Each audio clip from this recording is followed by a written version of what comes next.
America ने जो action वहां पर लिए उन सबको आप जस्टिफाई करने का प्रयास कर रहे हैं। और अमेरिका, मुझे लगता है कि वही स्थिति जो सद्दाम हुसैन पर जिस प्रकार से केस चलाया गया था, उसी तरह की केस की आपको तस्वीर देखने को मिलेगी।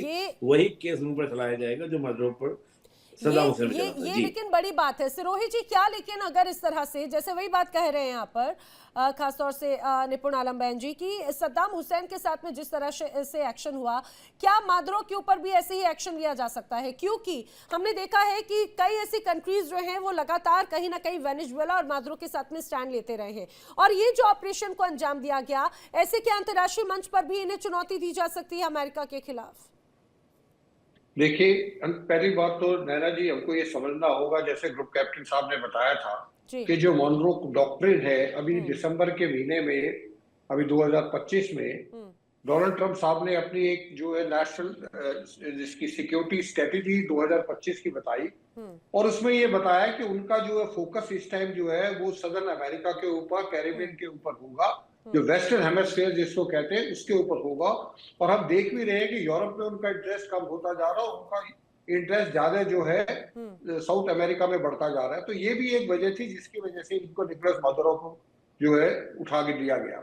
अब जो आपका सवाल है कि क्या इनके साथ क्या किस तरीके से बर्ताव किया गया है, जो निपुण जी कह रहे हैं, मैं बिल्कुल उस बात से बिल्कुल सहमत हूँ।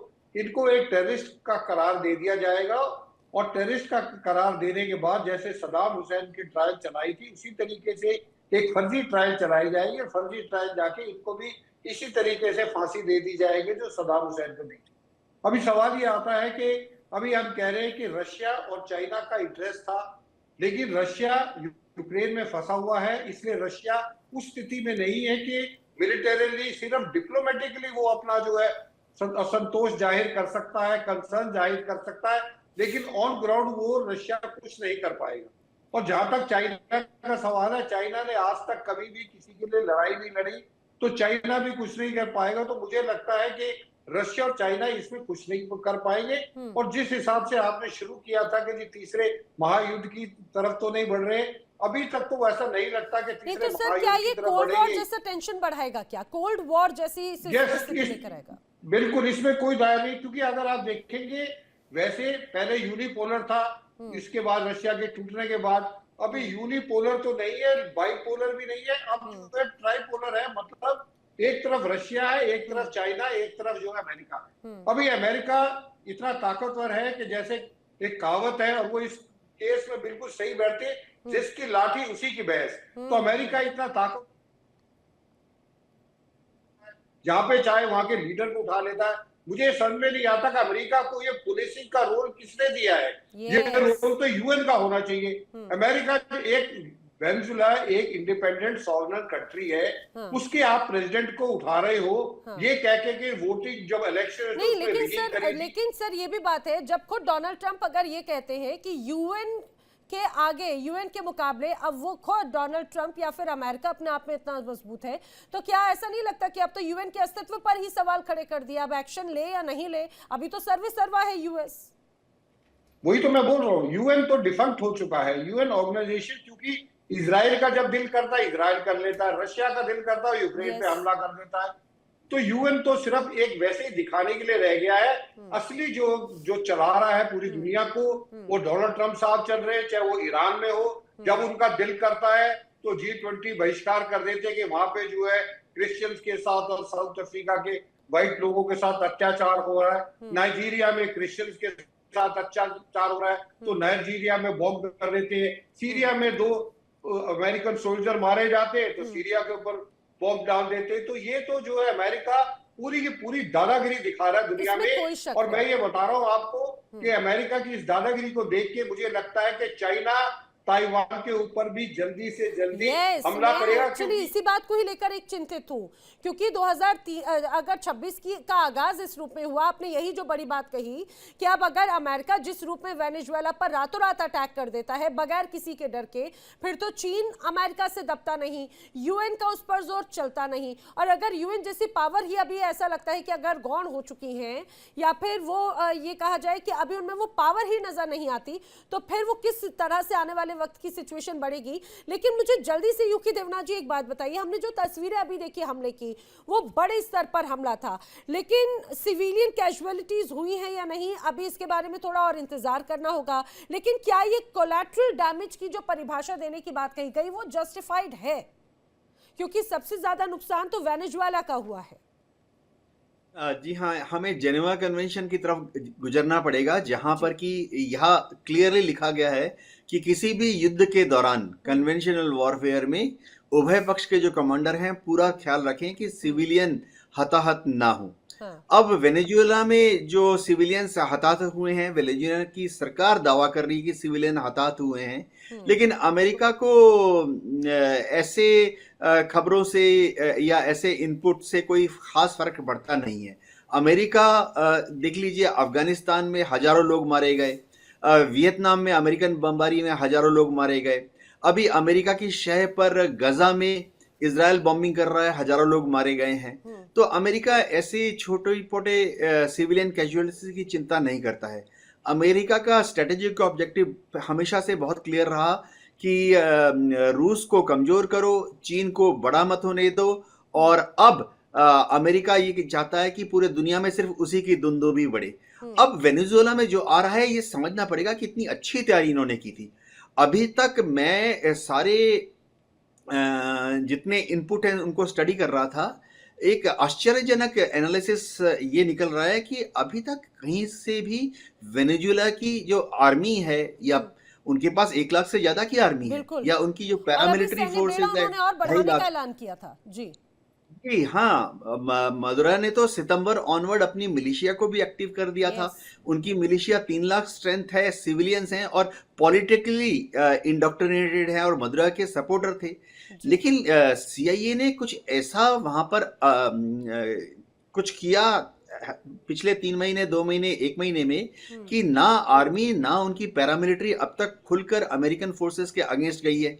अगर एक देश के राष्ट्रपति को हाईजैक कर लिया, देखिए किसी देश के भी राष्ट्रपति इवन पीस टाइम में भी वो 2, 3, 4 सुरक्षा घेरे में रहते हैं जब युद्ध ना हो, और युद्ध के दौरान तो हर देश अपने राष्ट्रपति या प्रधानमंत्री। यूकी देवनाथ जी, आपकी बात का क्या मैं इशारा ऐसे समझूं कि अगर माद्रो पर एक्शन हुआ तो क्या ये एक सैबोटाइज्ड ऑपरेशन था ये? हाँ जी हाँ, मुझे भी यही लग रहा है कि उन्होंने अंदरन खाने से वेनेजुएला के काफी बड़े तंत्र को, चाहे वो सिविलियन एडमिनिस्ट्रेशन हो या कुछ हद तक हो सकता है उनकी मिलिट्री को भी या पुलिस को भी अपनी तरफ कर लिया था। देखिए, रात को हेलीकॉप्टर उड़ रहे हैं, हमें और आपको नजर आ रहे हैं, तो अगर ये हेलीकॉप्टर रात को उड़ रहे हैं तो एक भी, चलो मानता हूं उनके पास बहुत ज्यादा सोफिस्टिकेटेड एयर होता, रोकने की ताकतें होती। जी, फायरिंग एक AK-47 से तो फायर होता है, एक लाइट मशीन गन से, LMG से तो एक हेलीकॉप्टर की तरह फायर होता। अगर उनका चिनू कहीं पे लैंड कर रहा है तो चिनू के ऊपर कुछ फायरिंग, उसके आसपास कोई कार्रवाई मेरे को उनके सुरक्षा तंत्र से नहीं ले, तो लगता है कि मदुरा की जो पर्सनल सुरक्षा नेटवर्क था उसको भी कॉम्प्रोमाइज। देखिए CIA, हाँ, मैं उसके लिए और भी कह रहा हूं कि कैसे पता लगा कि मदुरा कहाँ पे छुपे हुए हैं। हम पहले देख रहे थे कि वो अंडरग्राउंड तहखाने में चले गए हैं, क्योंकि सर बीच में खुद ये जानकारी ऐसे इंटेल्स आए थे कि वो अपने सेफ और सिक्योर हेवन में है, सिक्योर प्लेस पर है, और उनकी सिक्योरिटी काफी हद तक बढ़ा दी गई थी। जी हाँ, तो उनकी सिक्योरिटी काफी हद तक बढ़ा दी गई है, तो जाहिर बात है कि वो सिक्योरिटी के 3 घेरे में नहीं, 5, 6, 7 घेरे में रहेंगे। और हमें अभी तक कहीं से भी जो चिनूक हेलीकॉप्टर गए थे या अपेची अटैक हेलीकॉप्टर गए थे या US की जो डेल्टा फोर्स थी, उनको किसी रेजिस्टेंस का सामना करना पड़ा। एक भी कैजुअलिटी अभी तक US डेल्टा फोर्स की किसी ने भी रिपोर्ट नहीं की है। तो उसका मतलब है कि कुछ तरीका अप्लाई किया गया था CIA द्वारा, जिसमें इन्होंने अंदर विभीषण तोड़ लिए थे। जी, ये और आज हालांकि इंतजार भी करना है, क्योंकि कहा जा रहा था कि इस पूरे ऑपरेशन को लेकर खुद व्हाइट हाउस से कुछ जवाब आएगा। लेकिन इस थ्योरी पर संजीव मलिक जी, आपका क्या राय है? क्योंकि जिस तरह से यहाँ पर बढ़िया इस रूप में जो बड़ा अटैक हुआ, इसमें कोई शक नहीं ये सैबोटाइज्ड नजर आता है, लेकिन आखिर इस हमले की जरूरत क्यों पड़ी? आपकी क्या थ्योरी है इस पे? नहीं नैना जी, जो देवराज सब कह रहे हैं ये बात बिल्कुल है, एग्जिस्ट करती है। मैं मानता हूं कि देखिए इस तरह से रातों रात एक कोविड ऑपरेशन हो जाना, राष्ट्रपति को उठा लेना और कोई भी कैजुअलिटीज अभी तक नहीं रिपोर्टेड है, तो निश्चित रूप से है कि दरवाजे के किवाड़ अंदर से खुल गए हैं। उनकी सुरक्षा में जो लोग शामिल हैं, निश्चित रूप से अमेरिकन गवर्नमेंट ने उनको छोड़ा है। वहां की जो उनकी डेल्टा फोर्स है उनमें तस्वीर लगाई है। नहीं तो मुझे नहीं लगता कि कोई मुझे दो राय है, नहीं तो कोई ना कोई रेजिस्टेंस, किसी न किसी रेजिस्टेंस में अवश्य संभावी था। एक देश की मान मर्यादा होती है कि स्टेट के हेड को कोई भी फॉरेन मसल, फॉरेन फोर्सेस या उनके एजेंट को काट नहीं जाए। अभी मैं इसको देखता हूँ कि आपने पहले सवाल किया था कि ये मतलब थर्ड वर्ल्ड वार, तो मुझे लगता है हम पार्थिव थर्ड वर्ल्ड वार निकल रहा है। थर्ड वर्ल्ड वार का मतलब ये नहीं है कि ग्रुप डिक्लेयर करे कि मैं इसकी साइड और मैं इसकी साइड हूँ। कहाँ है देश पूरे पूरे मतलब पूरी अर्थ पे देखिए तो एक अमेरिकन लेड ऑफेंसिव चल रहा है और उसके खिलाफ ऑफेंसिव चल रहा है। तो ऑलरेडी जो रीअलाइनमेंट हुआ है वो ऑलरेडी हमें दिखाई दे रहा है। और ये जरूरी नहीं है कि लड़ाई इस फेरोसिटी के साथ, इस इंटेंसिटी के साथ लड़ी जाए कि आपको डेली बमबारी दिखाई दे। ऑलरेडी हम इस, मुझे लगता है कि जो थर्ड वर्ल्ड वार है इसका सीन है, इसका फॉर्म अदर है, इसके पैरामीटर्स अदर है, इसके फैक्टर्स भी अलग अलग है। जैसे देवराज सर बोल रहे थे, यस अमेरिकन दादागिरी का साफ साफ नमूना पूरे वर्ल्ड में दिखाई दे रहा है। कहते ना कि ये तो मेरी बात मानो नहीं तो अमेरिका ने जब उनके यहाँ पर वर्ल्ड ट्रेड सेंटर गिराए गए थे तो जॉर्ज डब्ल्यू बुश जूनियर क्या उन्होंने बड़ा फेमस सेंटेंस बोला था कि either you are with us or you are against us. I think America उसी चीज को लेके आगे फॉलो कर रहा है, भले ही ना कह रहा हो, उसके अमल में, उसके व्यवहार में उसकी ये चीज चल रही है। पूरे युद्ध पूरा यूएस की देन है, पूरा यूएस की देन है। यूएस अगर बैकआउट कर देता है, यूएस ने पूरा वाटर्स को टेस्ट किया रशिया के। बाइडेन एडमिनिस्ट्रेशन ने वो पूरा का पूरा कोशिश की कि रशिया को ज्यादा से ज्यादा बैक किया जाए, उसके नेचुरल रिसोर्सेज को दोहन किया जाए।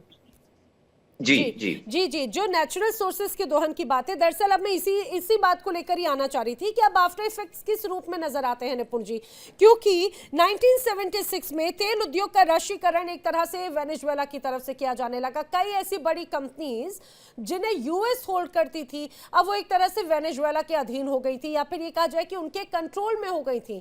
और हम देखते हैं कि तेल की लड़ाई अपने आप में बड़ी गंभीर है। तो क्या आने वाले वक्त में अब एक तरह से एकाधिकार या फिर पूरी पावर कंट्रोल वो अमेरिका चाहेगा इस पूरे तेल के व्यापार के तौर पर भी, तेल उद्योग के तौर पर भी, क्योंकि कहा जाता है कि तेल उद्योग पर बड़े लंबे वक्त से कहीं ना कहीं यूएस की नजर भी थी। और क्या पूरी दुनिया पर अब आने वाले वक्त में इसका प्रभाव पड़ेगा?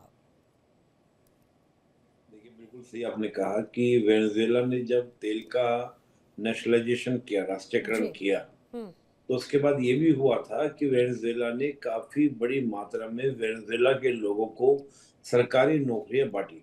लेकिन उसके बाद ये होता है कि वेनेजुएला ने पूरे वर्ल्ड में जो अपना उसका तेल का जो एक्सपोर्ट था उसको कम करना पड़ा, क्योंकि अमेरिका ने उस पर बहुत सारे सेशन लगाने शुरू कर दिए थे। बहुत पहले से 99 के बाद से सेशन लगाने शुरू कर दिए। स्थिति ये हो गई कि 60 पैसे पर लीटर के रेट से क्या है, वेनेजुएला में तेल बिकता है, कच्चा तेल 60 पैसे पर लीटर के रेट पर। और 60 पैसे पर लीटर आप समझ सकते हैं, यानी कि पानी से भी सस्ता वहां पर पेट्रोल आपका बिक रहा है। लेकिन कैपेबिलिटी कितनी है उसके पास? 303 अरब बैरल जो है तेल क्या वेनेजुएला के पास है।